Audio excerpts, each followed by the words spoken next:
Thank you, everybody, for coming along today. We might just have to wait a minute or so everybody can flow in. We've got excellent attendance today at RDA's third series in the workshop series towards a national restoration plan. My name is Tine McDonald. I'm chair convener of the Restoration Decade Alliance. So welcome to all participants, whether you're practitioners, managers, researchers, policymakers. We've got a whole range of people present here today. Restoration Decade Alliance is a consortium of 21 members, but we also have many partners, many champions, and we're also starting to look at the idea of ambassadors. Now, the members and partners are joining forces. This is what the Restoration Decade Alliance is all about. We're joining forces to support the realisation of the goals of the UN Decade on Ecosystem Restoration. Now, those goals are ambitious, but timely and very important. We've got this 10-year period to accelerate and amplify the messages of restoration in a changing world. And we are already 2.5 years in, or at least 2 years in. Now, the Restoration Decade Alliance acknowledges all the unceded countries on which we sit, and please feel free to type in the name of your country in the chat, should you so desire. And we'd like to express the hope that we can learn from the successes of Australia's first land and water managers to together find old and new ways to live within the bounds of maintaining healthy native ecosystems, hey, let's say for another 65 millennia at the very least. So look, at RDA, we do like ambitious targets. So the importance of ambitious targets is because if we're not ambitious, we're pretty well deluding ourselves that we can persist in living with nature or the rest of nature into the long-term future. So I'd like to introduce Kristen de Nexter, who has been shepherding us through this workshop series, and Kristen will explain where we're at with workshop 3. Thank you, Kristen. Thanks so much, Tine, and hi everybody. And just acknowledging too that I'm joining from Widjabul Waiable country, part of the wonderful Bundjalung Nation here in northern New South Wales. Lovely to see you all this afternoon. I am going to just quickly whip through a few slides just to cover off on the purpose of these workshops, and acknowledging that some of you probably have been with us from the very beginning. So we started in the new year in March with the first workshop. And here we are. I cannot believe how fast this year has flown by. But really the purpose and intention of these co-design workshops is to bring stakeholders together from across the country to have this conversation about how can we accelerate action, and what might Australia's levers be, particularly in terms of target to the 30% restoration target, and how that links both to the Global Biodiversity Framework, but back to the work that we're all doing, acknowledging that the work of Alliance members and other stakeholders is often very practical, and the lived experience in this group is phenomenal. And that's really the purpose of this workshop, was to bring people together to begin this conversation. Bold ambition. To begin, I think it's fair to say, to define or begin the conversation around defining a set of targets and indicators, and look at a framework for a national ecosystem restoration plan to drive that action we so desperately need. So here we are actually in August, heading into September with our third workshop. It's our third and final online co-design workshop. A number of us are headed for the Society for Ecological Restoration's World Conference in Darwin at the end of September, and there will be a symposium at that conference and another workshop. And at that point, the plan is to draw together our conversation, our thinking into a discussion paper. for further comment, and also to bring others that may not have been with us on this journey into the conversation. Just make sure. There we go. So these are the 3 workshops, the online co-design workshops that we've held. The first workshop, it really explored what values and perspectives were we bringing to the conversation, and what goals and objectives were we seeking to achieve? What direction did we want to move in? There are recordings, particularly from the setting of the context for workshop 1 and for workshop 2. Those links were sent out in the invitation to this 3rd workshop. But if anybody has had trouble accessing those links or would like further information, just drop us a line. Jess and I can help you there. The second workshop, we really got into some nitty gritty, I think it's fair to say, and tried to wrap our heads around what might some indicators and priorities and measures of progress look like. And let's have a go at actually trying to define some targets. And we did that in thematic groups. So we looked at it from an aquatic perspective, a terrestrial perspective, and a social cultural perspective. This workshop, workshop 3, is really around bringing this conversation back to a whole. So we won't be using those thematic breakouts in this workshop, but we will be hearing from facilitators from each of those workshop breakout groups, just to update us on where those conversations got to. And our invitation for workshop 3 is to really think about, okay, well, where to next for us in Australia? How might we respond to target 2 of the Global Biodiversity Framework? And how really, I think what we're all focused on is how can we use this idea of a national ecosystem restoration plan to drive and accelerate action on ground.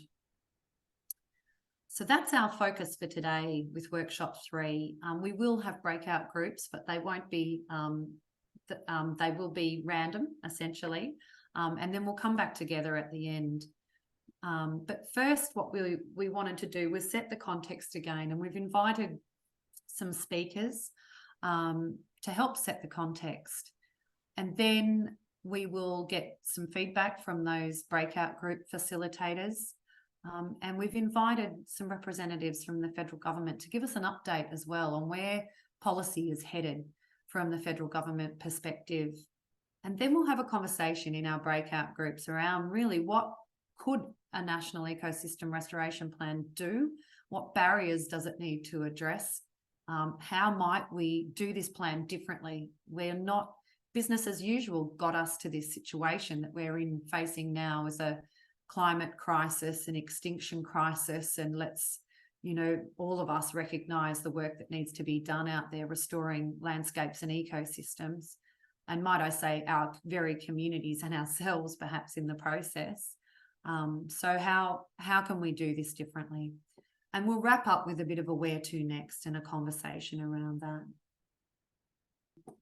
So our first speaker is actually going to really help us wrap our heads around, or our minds around, why we need a national plan for ecosystem restoration. So really touching on this, the sense of urgency that we're in. This is a decade of action, the extinction crisis, the climate crisis.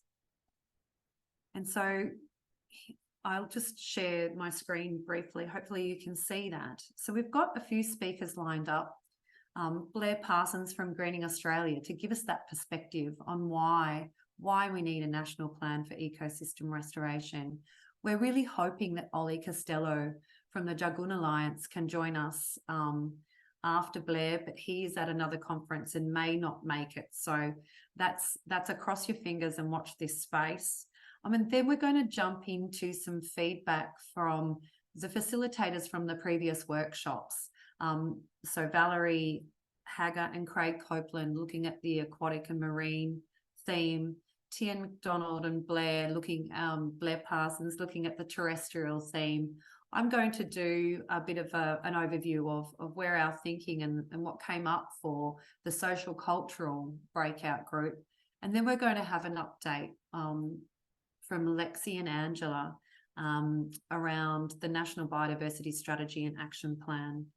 So I'm going to invite Blair to say some words around, and I'll get your slides up in just 2 seconds, Blair, on why a national plan for ecosystem restoration, and how did we get, I guess, here to this part of the conversation in the first place. So over to you, Blair. No worries. Thanks, Kristen, and great to see everybody on the call today. I just want to take a couple of minutes. It probably won't be 10, but just a couple of minutes to explain how I'm viewing the need for this national restoration plan. As distinct from the need for restoration itself, it's very clear that there's a desperate need for restoration across the globe and in Australia more specifically. But why does that need a plan? You know, what does the plan do to serve that purpose of accelerating and getting things right? So for me, really, it's a bit of an impact-centric approach. Kristen, just a comment. I've got a couple of things partly obscuring the slides at the moment. I don't know if other people are seeing that too. It might just be... There you go. Did that work? And then I think the little thing on the right-hand side, which is probably everybody's faces, perhaps if you move that out of the way. Yeah, that'll do. Thank you very much. That's great. Thank you. So the message that I want to deliver around why we need a plan is one of being impact-centric. So Greening Australia is an organisation that's been around for about 40 years, and we've done a lot of good stuff over the years, lots of revegetation and restoration, but what sort of impact has it actually had? What difference has it made, and why did we do those things in the first place? We're asking ourselves those questions at the moment, and I think people from various practitioner groups and groups involved in restoration could also ask that. It's a relatively young discipline. The benefits that we see coming out of restoration take a long time to see. So it's very important for us to maintain that focus on impact so that we're getting things right for the longer term. That needs to underpin the dramatic acceleration that we need to see. So what might a plan do? Well, a plan should be providing an explicit interpretation of what all of us collectively think is our purpose. And we should have an agreed vision and mission, you know. So, for example, the UN Decade on Ecosystem Restoration is central to why we're all here today. But how do we interpret that in terms of restoration in Australia? So we've talked about that a little bit in the workshops, but that needs to be made explicit, agreed, and written down. Importantly, though, we need to put everything within a logical framework. So we need to broaden our thinking past that of just activities and inputs and outputs, that sort of thing, and we actually need to get towards outcomes and impact. If you think about a lot of the, you know, the large conservation and restoration efforts that have happened over time, some of those that may have been measured by government in the past, they've been measuring the outputs and the activities that have been undertaken as part of this work. So how many people were involved, or how many plants were planted on that day, that sort of thing, as opposed to what were the ecosystem services or genuine benefits that were delivered from those activities? What was the reason that we did it in the first place? And we need to be explicit about the fact that when we're talking about restoration, we're talking about three things. We're doing it for nature first and foremost. I think that sits at the core of everything. But in turn, we're also doing it for communities and economies. So that needs to be really clear. And so it will show that there's a lot of planning that steps outside of just the ecological realm and how to do good restoration into those community and economy elements as well. We want to facilitate a consistent and performance-based approach. So that to me really means that we want to embed quality at the centre of what we do there. We're seeking to do the best restoration possible, and that's in line with the SER and SERA guidelines, that quality is at the core. So that then needs to guide how we design, how we plan and manage and execute everything. We need to also ensure that we've got effective monitoring and evaluation embedded as part of the plan. We're going to have goals for what we want to do. We're going to have a range of indicators to understand how we do it. Building this sort of stuff in as embedded M&E is really important. And unless you have that, there's no way to actually access that adaptive management approach that we all talk about. We can't improve on our past efforts unless we've got good information that drives it. And then finally, but probably as important as everything, we need a framework that allows us to communicate to ourselves and everybody else about what's intended. So we need to be able to communicate to donors and investors, whether that be government, whether that be the private sector, whether it be using current or future markets like carbon or other sorts of environmental credits.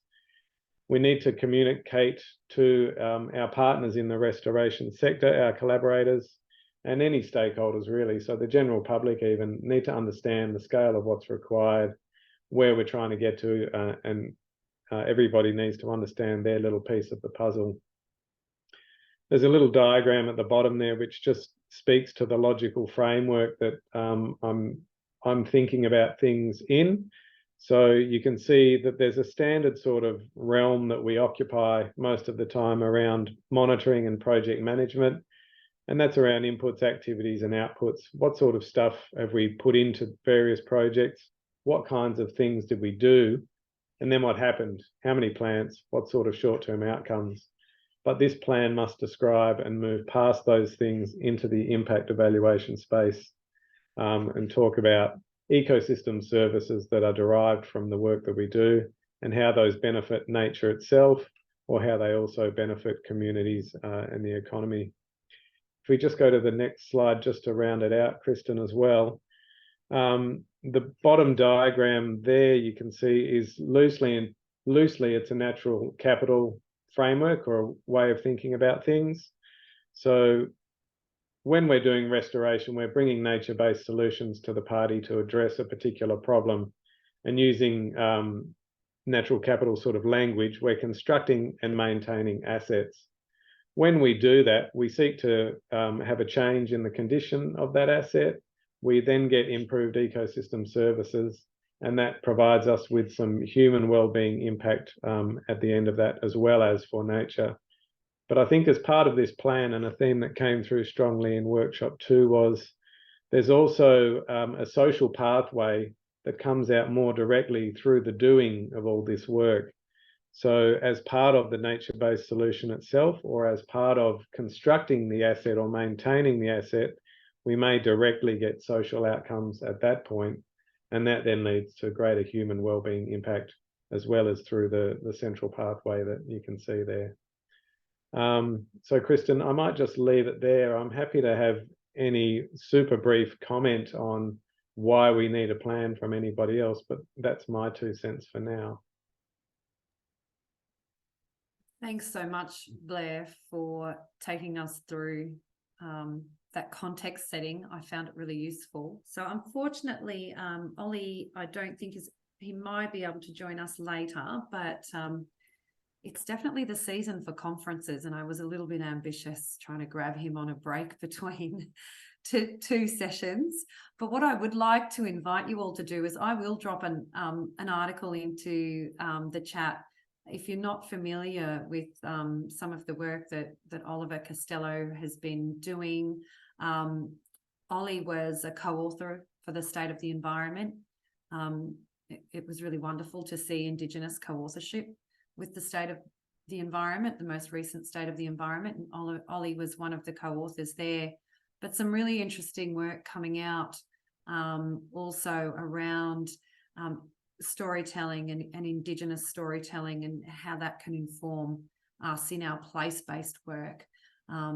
including a really interesting article in Science around the black bean. So I will share that, and hopefully Ollie, if he can join us, I might get a text and we'll just we'll invite Ollie to jump in if he can. But what we might do now is turn our thinking to the previous workshops and get a bit of an update around what were the outcomes of the conversation so far. We're going to go aquatic first, aren't we? So I might invite you, Valerie. Okay, I'll share my screen. Make it Thank easier you for so you. much. That's great. Everyone see that? Okay, great. Well, yeah, good afternoon, everyone, and thanks so much for joining. And I just wanted to just touch on, sort of bring you up to speed about what we spoke about in the first workshop in terms of our breakout session on the marine, coastal and aquatic theme. And this was really to explore how might Australia respond to Target 2 in terms of, degrading 30% of ecosystems, in our case, marine, coastal and aquatic ecosystems by 2030. And really to brainstorm some ideas about what would be, national restoration goals and objectives, but also to get people's diverse perspectives in sort of that limited time that we had available. So, of course, this is not an exhaustive range of goals and objectives or issues, but also to document sort of what values inform people's thinkings to set these goals and objectives as well. So I thought I would this is just a bit of a table summary of what we spoke about. And I kind of broke them out into different areas. So the first one is that we really have this political issue that needs to be addressed, particularly in marine and coastal restoration, where typically doing a restoration project is assessed as like a development application. So there's a lot of state legislation and multiple agencies at the state level, and which stops restoration from happening because of this costly and time-consuming permit and approval requirements. So really our goal was around we have to engage state governments to enable restoration projects and to enable better coordination among local governments and state governments, and getting them to streamline the permitting and approval process to try and address that challenge that we have. Another issue was really to avoid picking low-hanging fruit. So there's always a lot of focus on the Great Barrier Reef and the Murray-Darling Basin, but whilst those places are still important, we need to look beyond those regions. And there are many other riverine, coastal and marine areas of importance in Australia. So that goal is about, ensuring that we have representation, that we restore a range of different coastal and marine ecosystems across all regions of Australia. And this can be driven by defining loss and degradation for each habitat, and then setting targets around improving ecosystem health for each of those degraded habitats. And then sort of the objectives, well, you can look at active restoration, but what was sort of clear is that we also need to look at mitigating threats, which in coastal and marine ecosystem restoration is actually really critical. You need to reduce any degradational factors or impactors which may prevent recovery to below a threshold where they won't be a problem anymore. So then you need to look at restoration from the landscape or a whole of catchment perspective. It's important to remove or mitigate those degradation factors before setting restoration objectives. And if we can manage those threats, then the habitat has a natural ability to recover. So, the objectives can be really specific there, but we can look at things like returning environmental flows, reducing nutrient inputs, excluding stocks from riparian areas and wetlands. And then the next value we spoke about was, undertaking coastal and marine and aquatic restoration at a landscape or a seascape scale. So multi-habitat restoration in particular, we know that doing restoration of a variety of different connected habitats can facilitate the success of restoration. So again, this is linked back to, the whole of catchment restoration, but then also including the connectivity with the sea improving and recover waterways, and then undertaking multiple habitat restoration. And this will provide then a whole suite of ecosystem services as well.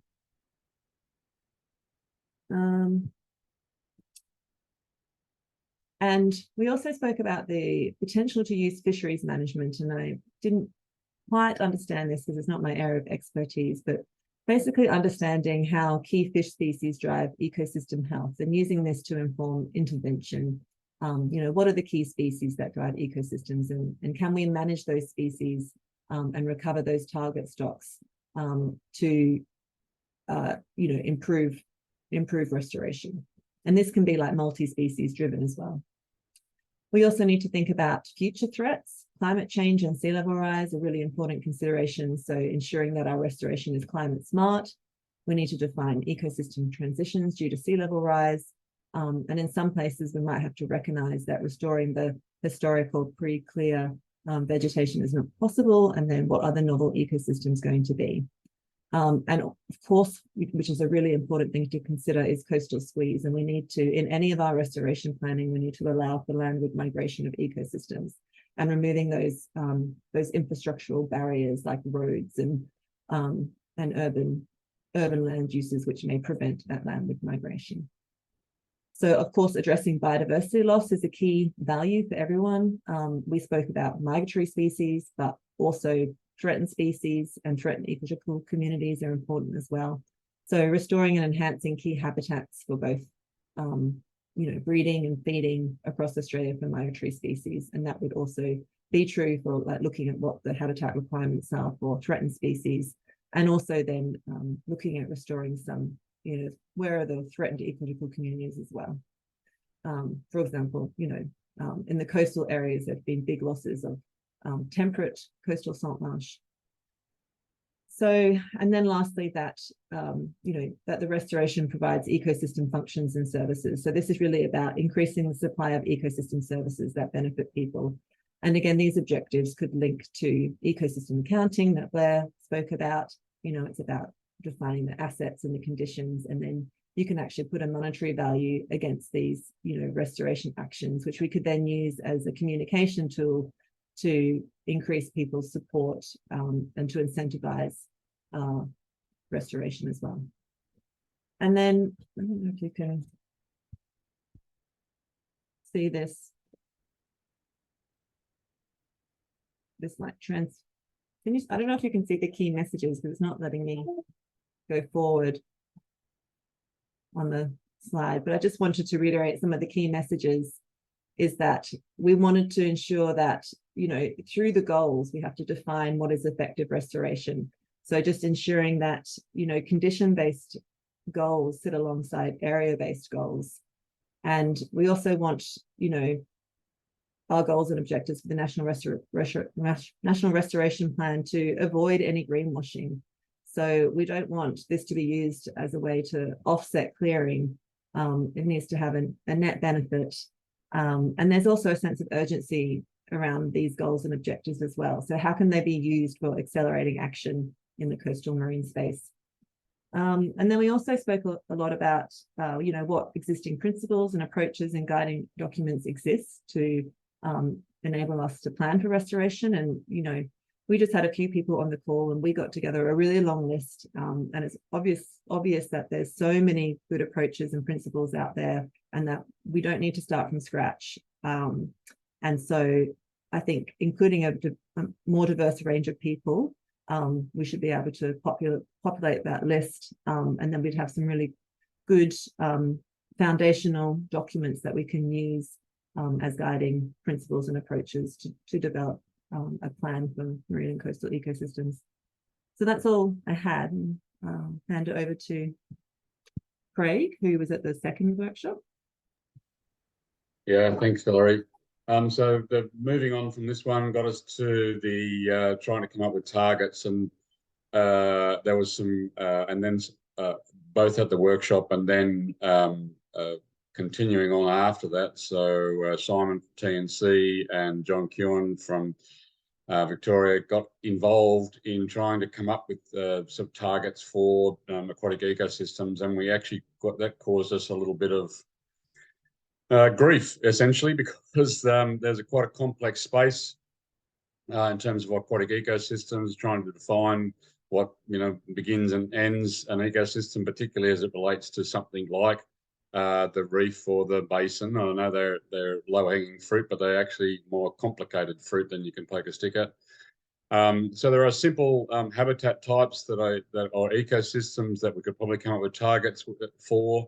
Shellfish and seagrass and salt marsh are probably the cases in point. But once we enter the freshwater space, the targets become more complicated. The issue of connectivity between places, the issue of flow and water quality becomes problems, and so that then there might be a reliance, if you like, on activities that might, where we're having some indicators that might lead to a better decision, if you like, about the ecosystem. So whether we've got improvements in threatened species numbers, improvements in biodiversity, improvements in just overall numbers, these are things that we might be able to utilise, for which we might have to do a range of activities within a sort of diverse ecosystem. So the target work that we've tried to do is a long way to go, and it requires a few more thinking heads around the table to come up with the right outcome. Thank you. Thanks, Valerie and Craig, for that overview of, I think I was reflecting as we were pulling together the outputs from workshops 1 and 2, just the amount of work actually that we've done and the conversations we've had and the questions that it's raised. So if these presentations are, if you've got questions or comments, please do feel free to use the chat as we work through these presentations.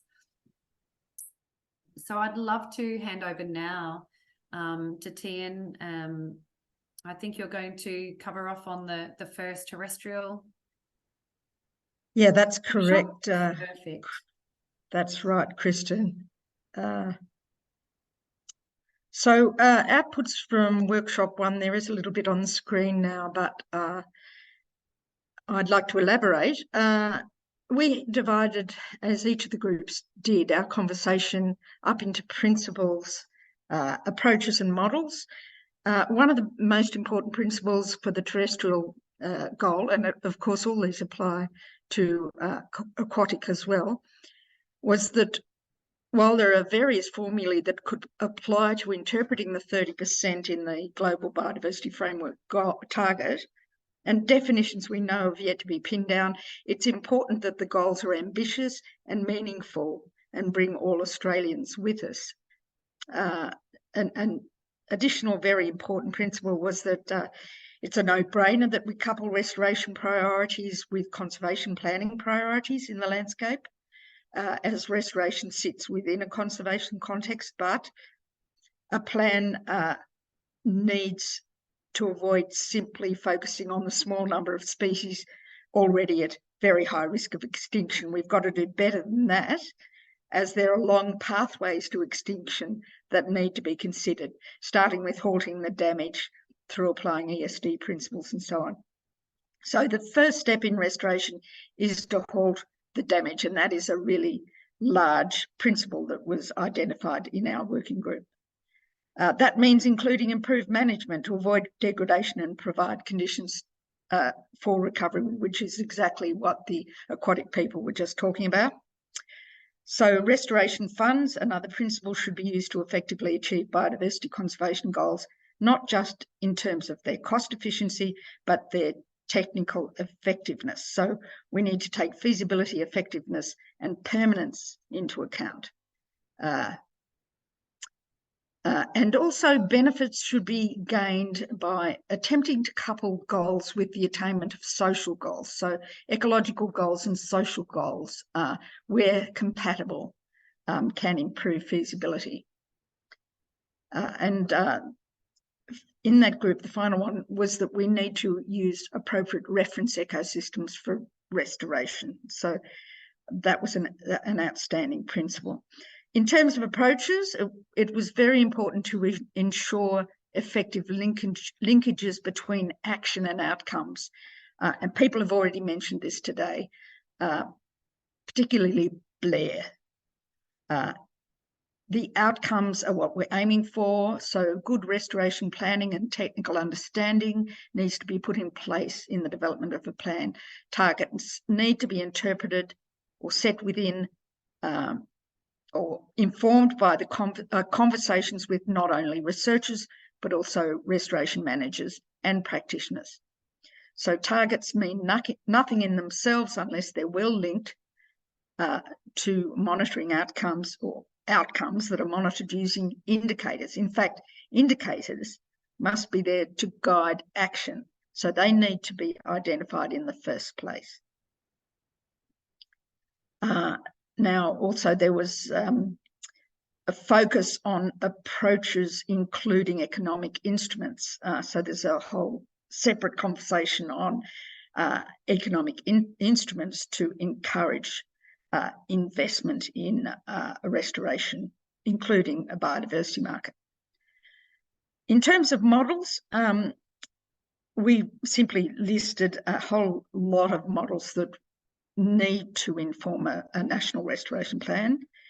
The IBRA regionalisation and prioritisation of ecosystems in Australasia is an important model.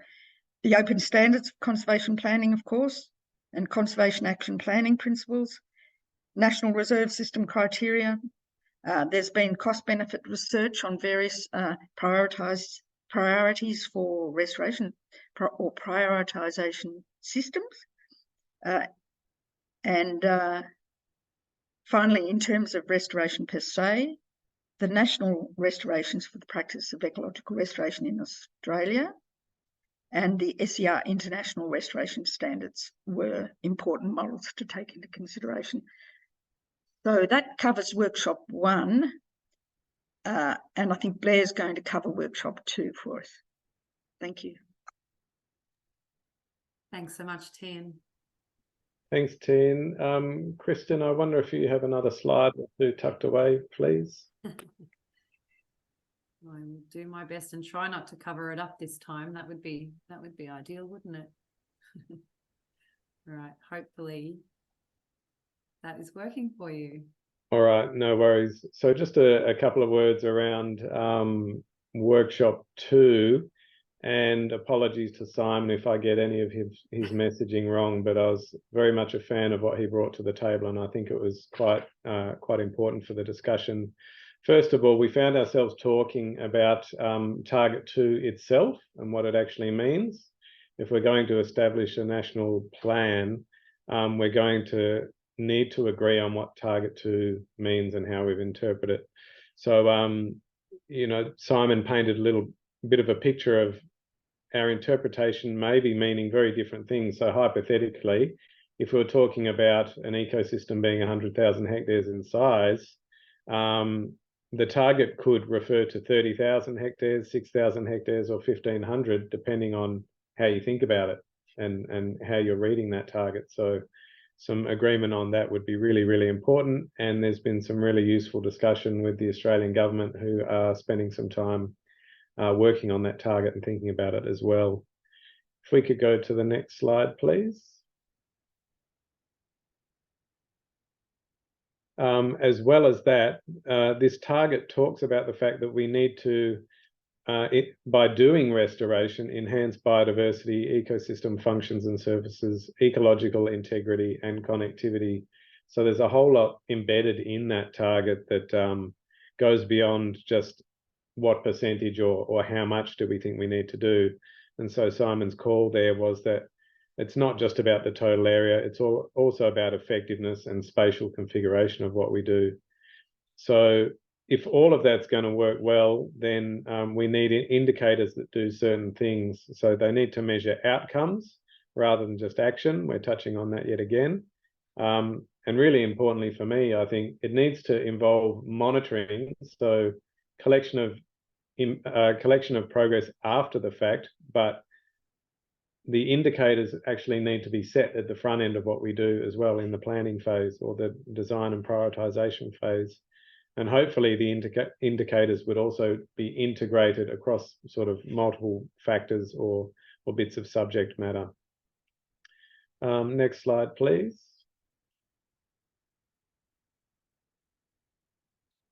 So there's way too much text on this slide. I'll try and talk you through it a little bit instead. We considered different asset types that might be useful to have as part of this plan. And we thought about things like habitat for threatened fauna. And like Teen has already talked about, we also considered regions or asset categories. Are there ways to roll up this incredible diversity of assets? You know, are there ways to group that up so that it makes sense and is digestible in a plan? And we probably should have some sort of focus on underrepresented ecosystems as well as anything else.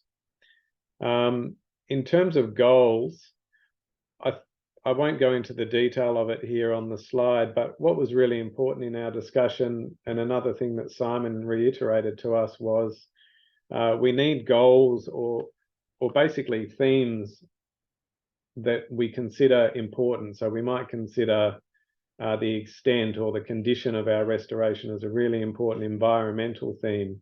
We might consider the well-being of people or the capacity of people to undertake restoration to be a community theme. So those are really, really important to establish. Along with that, it's really, really important to establish the indicators. How would we measure whether we're staying in line with those themes? How do we measure that our progress is getting towards those endpoints? But the bit that I really quite liked was that Simon described that the targets themselves are maybe not so important. They're slightly secondary. We know that to address the twin crises, we need to do lots and lots of work. It needs to be unprecedented. It needs to be accelerated. So pinning an actual number on it may not be the most important thing to do. We need to definitely agree on what the themes are, what we believe is important. We need to definitely agree on how to measure it so we can track whether we're there or not. Because if we end up reaching a target, we're probably not just going to stop and say, that's great, the job's done. I suspect we're going to keep going. So I just thought that was a really important point that might be useful as we frame up this plan. It's not going to be a plan that sits there with indisputable targets. I think it's painting a richer picture than that. I might leave it there, actually. Thank you so much, Blair, for that overview. As you can tell, there was a lot covered, and thanks to you too, Simon Ferrier. I really would like to acknowledge your input into the first two workshops and helping us to, you know, wrap our heads around the wicked potential nature of targets and the dangers perhaps of some perverse outcomes. So, and taking us through that framework and really thinking about the direction that we need to be moving in. So thank you. And for those that would like to go and learn a bit more about that approach, that recording, it's on YouTube. So there's some recordings from the workshop 1 and workshop 2, and Simon's really fantastic presentation from workshop 2 is available via the Restoration Decade Alliance YouTube channel. The links were in, I think, the invitation, but again, feel free to reach out to myself, Tien, or Jess for that link, and we'll direct you to the right place. So it's over to me to touch on some of the thinking and the conversation from the social. We ended up defining it as the social, cultural, and community thematic group, and it was a really enriching conversation. And it's interesting to me that obviously, even thinking about the aquatic and the terrestrial, that the social element, people came through quite strongly for everybody in their conversation too. For those that don't know, I work for the National Landcare Network. A lot of people think it's all about planting trees, but it's actually about the people. And certainly from a landcare perspective, we know that to be true. And, Blair, you touched on the health and well-being aspect to this. I think when we're talking about restoring ecosystems, the reality for us is that we are connected to nature, and we are actually restoring our life support systems too. So that connection definitely came through very strongly in the conversations. I'll just share. It was a wide-ranging conversation, I think it's fair to say, that we had in this group, and there were some fantastic people that joined us for workshop 1. Rachel Kavanagh, and I won't read, I can't remember exactly all the names, but some fantastic thinkers. I think really first and foremost, it's about acknowledging that people and country are totally interconnected, and that country needs people. We're talking Australia, we're talking 60,000 years of continuous cultural practice that has shaped our landscapes. And so that really needs to be integral to any plan. And that connection between people and country, and respecting and listening and learning from Indigenous people, and embracing our communities as part of this journey, all of our community. So we talked about, what is restoration, and it is how it is embedded in communities, how it is embedded in country and place. And we also talked around our values. We recognize that it's taken a couple of 100 years in the Industrial Revolution and to get us to this point of eating into our future. I think, I have grown up on a steady diet of books, from The Limits to Growth, right through to Future Eaters and beyond. We know that how do we turn this trajectory around, and the changes we want to make, and the outcomes, as Blair, rightly focused on, the outcomes we seek to achieve are long-term. This thematic group, this really recognize that we need to take a community-based approach to achieve those long-term goals, and that the ecosystem outcomes and the community's outcomes need to be linked.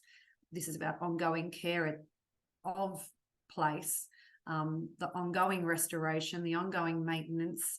So communities need to be brought along for the journey, because it is the communities that are caretakers of these ecosystems that we seek to restore.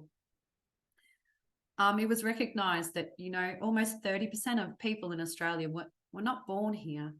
And we also recognise that there are a lot of people that own land in what we would call biodiversity hotspots. How do we reach these people? How do we ensure that they're also part of this journey? And of course, to get the scale of impact that we seek to achieve, we actually need to bring everybody along for the ride. And I saw that actually reflected in some of the responses in the chat waterfall earlier, in terms of who is the audience for this plan. And of course, this is about people's livelihoods. And so, we need to be thinking about that, and that natural asset framework, I think, goes some way to building these linkages. The need for long-term funding, the need for collaboration. How do we work together to scale up in an environment with really limited resources? It's not fostering the kind of collaboration that we need. So how do we unlock the system? So we are an old country, but the damage is new. And so we talked a lot about values not being properly recognised, and language. It will come up too, I think, in perhaps a later slide, that language is a really huge issue. We've in our documentation, you'll notice there's a glossary or a draft glossary at the back of the output document, getting our terminology right, but also thinking about what do these words mean through other people's lenses. Co-benefits is a problematic term for some, when really we're talking core benefits, for example, is something that's come up lately. And one of the interesting terminology concepts is this concept of a landscape. it's a construct, the landscape. What do we mean by landscape? What do we, even unpacking what we mean by ecosystem? And that people are motivated by narrative. We are motivated. We're social creatures, and stories are so important. Numbers may not be the thing to motivate people. So these were some of the broad-ranging conversations from workshop 1. We really looked at defining some goals and objectives and reconnecting to country, and First Nations, Indigenous-led was first and foremost for us as a breakout group. And again, that piece around bringing everybody along for the journey and getting the social buy-in, making sure that we unlock the capability and capacity to be able to do more on private land, and making sure we are looking at tenure and just the sheer, we need to increase and absolutely unlock in the quantum of people involved in this work. And I noticed, in the terrestrial group, there was reference to sort of a critical pathway around training and education. So we need to make sure that we've got the skills, more partnerships, investing in new types of organisations. So this is where I start to get a flavour of not doing business as usual, new types of organisations. Maybe the organisational structures that we're working with now are not the right organisational structures. What might new organisations look like?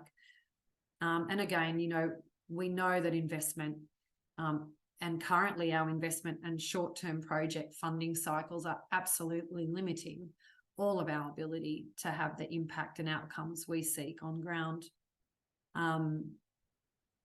And this group was very strong, actually, around, wanting a goal of an increase in the amount of funding to on-ground action, not just another plan. And that point was made very, very strongly by this group.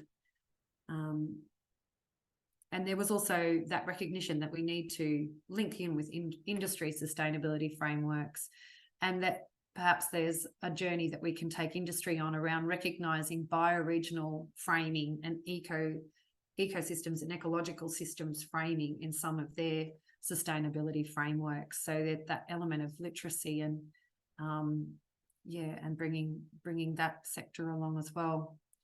So really, it's about the objectives were about providing opportunities and avenues to share traditional knowledge and practice the weaving of traditional ecological knowledge with Western science. Our dialogue is still very Western science driven. So what might this look like, and how also do we protect cultural knowledge holders and do that in a way that is not extractive, as it has been in the past. And so building that ecological and cultural connectivity, building that ecological literacy. And as I think you put it so succinctly in the waterfall chat earlier, Craig, it's the next generation. This plan is actually for future generations, involving schools was another objective. Career pathways, investing in communities. So there was a very strong feeling from this group that this funding needs to be delivered to communities to take action into the long term. And so that community-led, community-based approach. And then, of course, identifying gaps as well. So we really came back to some principles and approaches, and it really was that recognising that people and country are not separate, that we are interconnected, and that ecosystems are not without people, and people definitely are not without ecosystems. And it's people who know country types. There's another way of looking at this.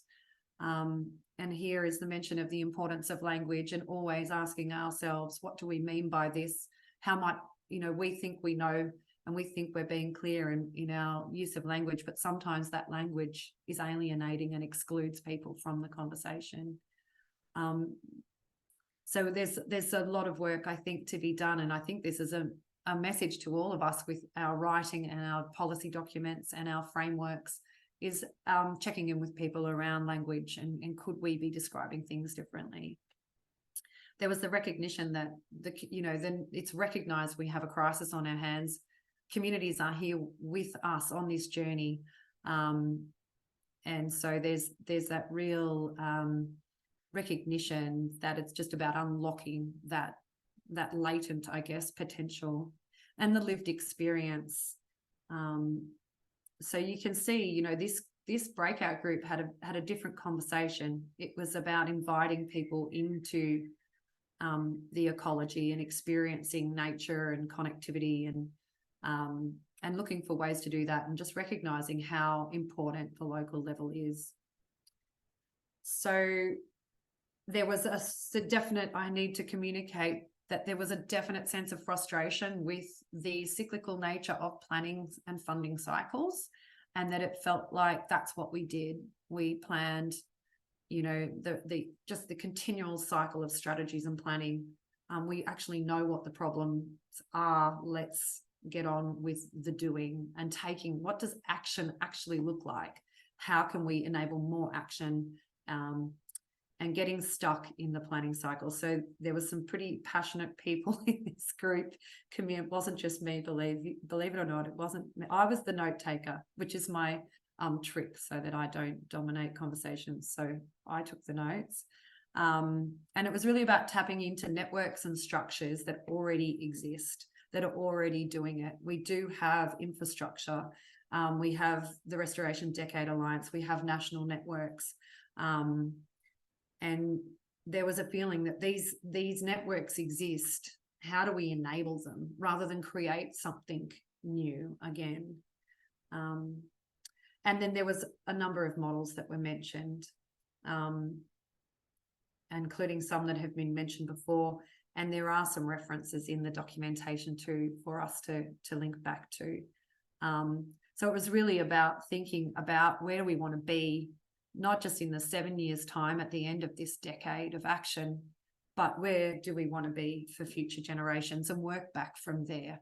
And there was this real recognition that we need an increased investment in the networks that we've already got, particularly those community-based ones. We have models that we know work. How do we network our capacity? And there was just some notes at the end from workshop 2 around bottom-up planning and things around functional landscapes, and looking at also that productive landscape. What are we missing? And of course, under uncertain climate futures, what do we need to be keeping an eye on there? So, and it was also recognised that, you know, land tenure is an issue, and it is a tension, and that areas under private ownership are heavily contested. So I will leave that little report back there. And if anybody else, I'm not sure if we have any people from that breakout group here today, but I hope I did the group justice in that report back. And thanks, I see Jess has put the link to the YouTube channel in the chat as well with those presentations.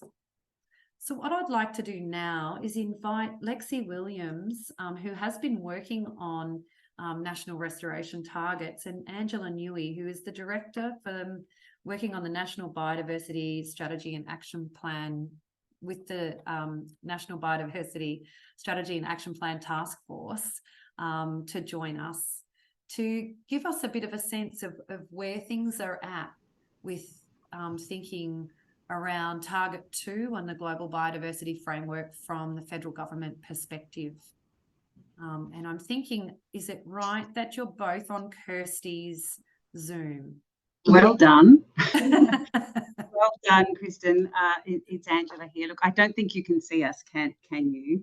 No, we can't. No, we do have some issues with Zoom in the government, but we can access it through the web, but we don't have full functionality. So I'm hoping you're still going to be able to share our slides. I have Kristen? your slides ready to go. Great. Okay, so look, I just firstly like to acknowledge the traditional owners on the land on which we're meeting. Lexi and I are coming to you from Ngunnawal and Ngambri country, and we pay our respects to the traditional owners' continuing connection to land, sea and communities, and we pay our respects to their elders past and present. So look, my name is Angela Newey. I am the the new director of the National Biodiversity Strategy and Action Plan Task Force in the Federal Government Department of Climate Change, Energy, Environment and Water. So I understand that in your previous workshops, you've already covered some of the basics of what the conventional biological diversity, the CBD is, and the Kunming-Montreal Global Biodiversity Framework, which was adopted in December 2022. But just to recap a little bit, under that, Australia has committed to that Global Biodiversity Framework, to the ambition embodied in that agreement, and its mission to halt and reverse biodiversity loss by 2030. Australia is now required to update our National Biodiversity Strategy and Action Plan to demonstrate how we will deliver on that commitment. So we're now looking to develop national targets that frame our commitments in a way that is appropriate for Australia. So we're working to develop targets that demonstrate ambition, particularly in the areas that are our priorities. And the Global Biodiversity Framework also prioritises establishing robust, transparent monitoring and evaluation systems. So that's another key area of interest for us, looking to establish and set national indicators to help us measure and report on our progress in achieving our targets.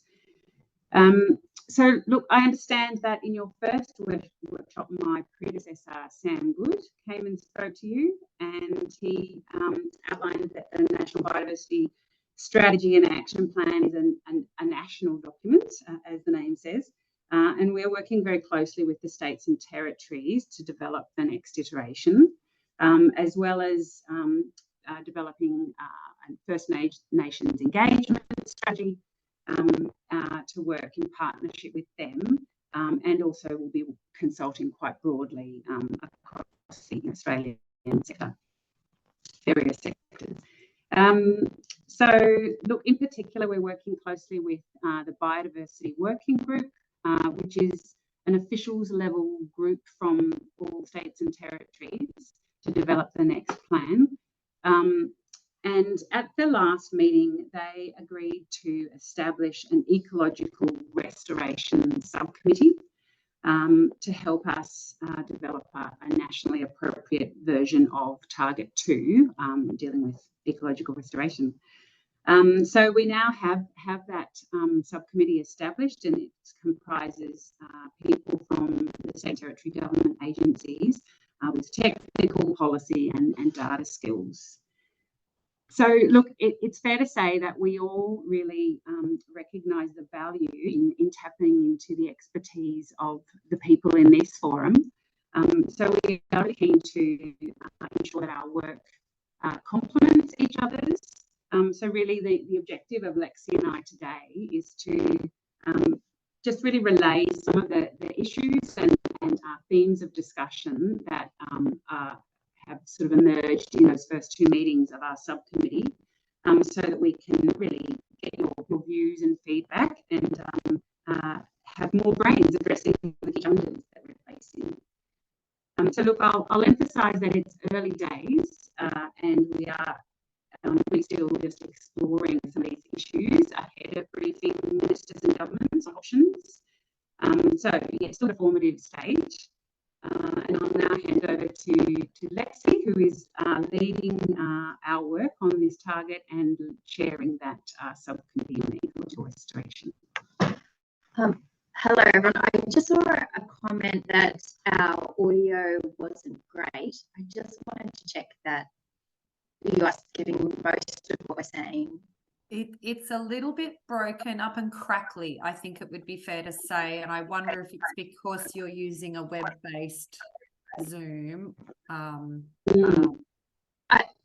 think possibly I do not have a second option at the moment to change.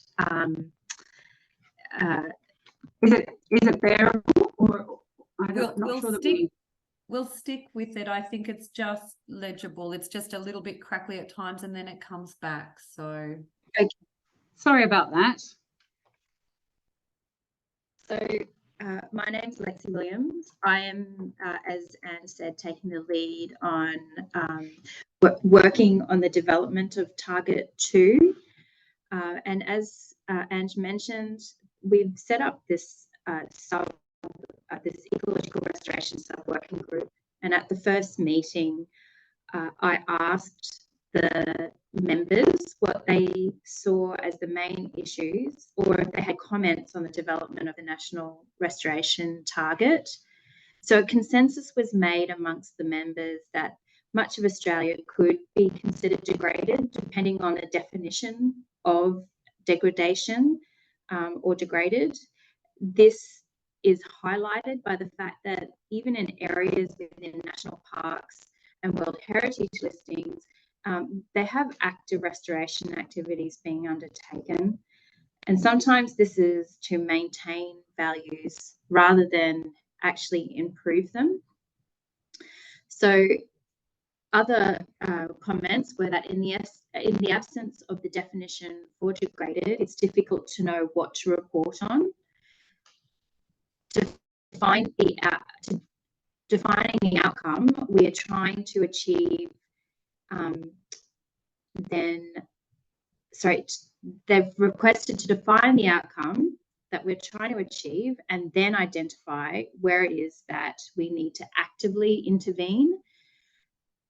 We could measure the types of programs in place, not just area of land. Some jurisdictions may be more advanced than others regarding data availability and the ability to monitor progress to a target. And it may be in some states, local areas and NGOs, they will be required to lift their capabilities to meet the monitoring and reporting requirements.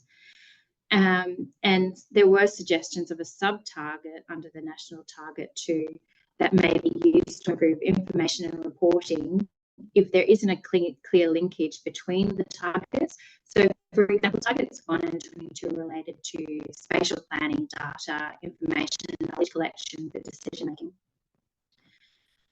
So if we go to the next slide, the idea is that the national targets are to be developed using the global targets as a guide. So the ambition of our national target will depend in large on how we define the key terms and what we measure. The guidance that has been given for this target by the CBD is to measure the area that is currently degraded and determine opportunities and constraints in undertaking ecosystem restoration generally and by habitat. So using the global targets definition-led approach is intuitively appealing due to its simplicity for reporting purposes, but it potentially loses the link between the stated purpose of the target, so the biodiversity enhancement, ecosystem functions and services, and the metrics used for reporting. In a country like Australia, a very high threshold for what's deemed degraded and a very low threshold for what's deemed restoration, the target could be easily met, but ultimately meaningless in terms of the contribution to reducing the biodiversity decline.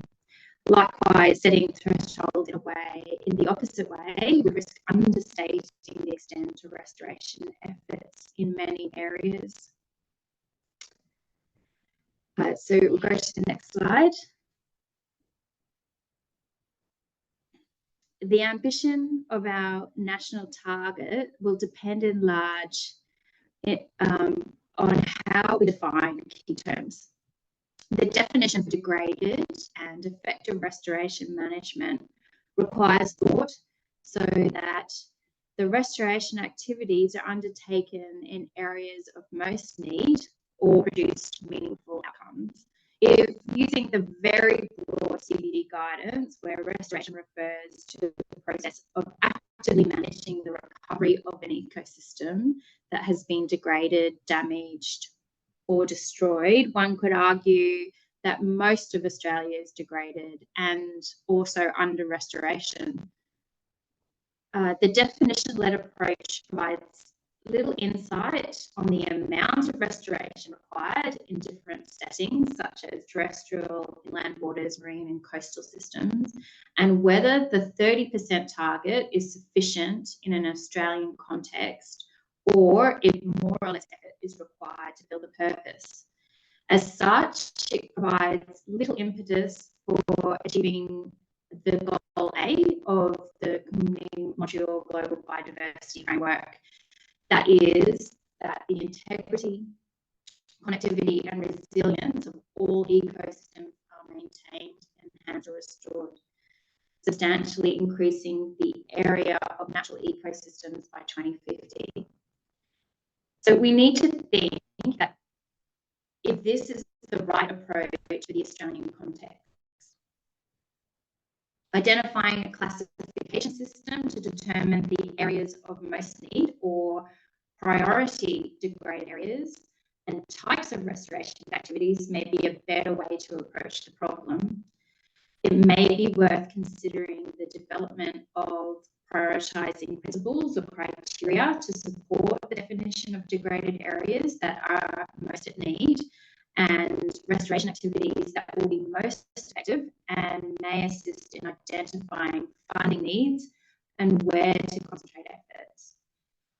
So the CBD provides clear guidance on what denotes restoration activities to be effective. They need to be appropriately resourced and monitored over time. A priority or classification system to support this definition in an Australian context may define degraded areas of most needs and could provide value financially and for effort. This thinking is being supported by a lot of action items that came out of the last working group meeting. So the members were tasked with a variety of actions. So the state and territories are providing details on mapping of degraded or priority areas within their jurisdictions. And this is including definitions and methodology that they currently use in the state or territory setting on how they prioritise areas of most need. So if jurisdictions does not measure the degraded or priority areas, then we've tasked them with determining what proxies are used in place. We've asked them for a description of the data collection methods and spatial record keeping that they have, and we've also asked them to identify the biodiversity values and restoration work that may be captured under the target and the indicators using their systems. We're also aiming to have working examples of the targets, indicators and priority principles, criteria that would support the definitions of priority degraded areas and effective restoration. And noting that there could be multiple examples of the targets that we'll be working on to start off with. So that just brings us to our last slide, and I'd like to thank you all for your engagement on this topic. Knowing that we are in the early days of the development of this target, we would love your input. If you're keen to contribute further, we're seeking your input on the proposed approaches, any complementary data to support the decision making, and we'd also like to send out some questions after the meeting to you to focus on. Thank you. Thanks so much, Lexi and Angela, and apologies folks for the audio, but I think it was really important for us to get that update from Angela and Lexi, and thanks so much for posing those curly questions to this community. So I do want to thank you all. Just a quick heads up around where to next. And I got so many bars and bits and bobs, I can't even get the controls to my presentation, right? There you go. So a heads up around where to next is a crew of us are off to the Society for Ecological Restoration World Conference in Darwin at the end of September. There will be a symposia on this very topic with leading thought folk from the Restoration Decade Alliance and taking our learnings from these co-design workshops forward. There will also be a workshop at that conference. So if you are there, please do join us, or if you know of colleagues that are heading there, please encourage them to come and continue this conversation. The aim is to get a discussion paper out, because keeping this conversation in the headlights, keeping on raising these issues, these are opportunities for us to just keep having this dialogue and continually raising the profile of the decade itself, but of the need for Australia to take more coordinated action. So I thank you all for your contributions today. And thank you for being so diligent with your note-taking, because we've captured a lot of that thinking and it will absolutely feed forward. What I would love to just leave you with is how we might deliver on a national ecosystem restoration plan. If the government's going to take a couple of years to get their framework together, and we'll be in another election cycle by then, how do we, I'm wondering, do this sketchy? What does this, and I wrote it down, this idea of the fast and sketchy thing. How might we keep this conversation? If you've got last minute thoughts on this, please drop them in the chat or reach out to us. Again, we'll be we've got to look for resources ourselves as the Alliance members to actually resource this work. So I want to thank everybody that has contributed to this workshop series so far. It has been the shared efforts of many of you and your absolute willingness to meet, workshop, plan, and participate. So thank you very much. I certainly have a much deeper and broader understanding of what the challenge is, but also I'm absolutely determined, because I just heard from you all what will happen if we don't do this. And that's not going to happen on our watch. So thanks again. Would you like to say anything final, Tien, before we close out? Look, yes, I really thank everybody for the fabulous input. It worked very well. I was quite engrossed by it all, and I feel that it's come to a fruition that we hoped for. We are now ready to take it to the 10th National World Conference. We're developing good discussions and interactions with the federal government, and we really hope this will have some influence. Everybody has contributed really well to this discussions, and the typed notes will go into a discussion document. So any comments at all you'd like to make, please direct them in response to the invitation email back to either the facilitator or Kristen, and we can incorporate those as well. So again, I'd really like to thank everybody, and let's all hope this is going to be leading to something substantial and meaningful. Thank you.